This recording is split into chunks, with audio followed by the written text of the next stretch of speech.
Tangis pilu Fitria sambut jenazah sang ayah, korban longsor galian C di Gunung Kuda Cirebon. Tak ada tenda besar ataupun karangan bunga mencolok di halaman rumah duka Dendi Irmawan, 45, yang merupakan salah satu korban peristiwa longsornya galian C Gunung Kuda di Kabupaten Cirebon. Rumah duka sekaligus tempat tinggal yang berada di Kampung Sukasari, Desa Cimenyan, Kecamatan Cimenyan, Kabupaten Bandung tersebut, hanya terlihat beberapa kursi plastik yang berada di depan rumahnya. Meskipun terasa sunyi, kesedihan begitu tebal menyelimuti tiap sudut rumah. Putrinya, Fitria Nuraini, 15, hanya berdiam diri di ruang tamu, menyambut para pelayat dan kerabat yang datang ke rumahnya. Dirinya merupakan anak bungsu dari 2 bersaudara. Wajahnya masih sembab dan napasnya terasa berat. Air matanya sudah tampak mengering dari kedua matanya yang terlihat memerah. Fitria bercerita, dirinya mendapatkan kabar sang ayah tertimbun di area pertambangan Gunung Kuda, Kecamatan Duku Puntang, Kabupaten Cirebon pada Jumat, 30 Mei 2025, sekitar pukul 12 waktu Indonesia Barat. Pas dengar kabarnya, saya lagi di rumah. Mama waktu itu lagi kerja. Kakak yang kasih tahu.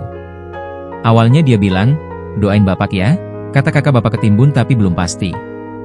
Enggak lama setelah itu, ada kabar bapak meninggal dunia, ujarnya saat ditemui Tribun Jabar di rumahnya, Sabtu, 31 Mei 2025. Seketika mendengar kabar mengejutkan tersebut, Fitria tidak menyangka bahwa sang ayah tercinta meninggal dunia tertimbun saat bekerja. Perasaannya tercampur aduk antara sedih sekaligus tak percaya. Bapak tuh sebenarnya hari Jumat itu harusnya libur. Tapi bapak maksa kerja. Emang bapak tuh kalau dikasih tahu susah, pendiriannya kuat. Saya tahu kalau bapak kerja di tambang, terus sama istrinya di sana punya warung.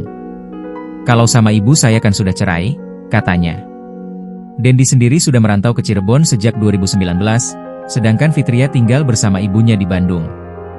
Dirinya mengaku terakhir bertemu sang ayah 3 tahun lalu, meski mereka kerap berkomunikasi lewat telepon. Seringnya teleponan, video call. Terakhir telepon itu pasca lagi ujian kemarin, tapi nggak keangkat. Katanya dia mau ngirim uang jajan, terus suruh telepon balik. Tentu kehilangan bapak shock banget, sedih juga, ucapnya. Di sisi lain, jenazah Dendi baru tiba di Kabupaten Bandung sekitar pukul 3 dini hari, 31.05, usai proses autopsi selesai. Barulah pada pukul 9 WIB, jenazah Dendi dikebumikan di TPU Cimenyan.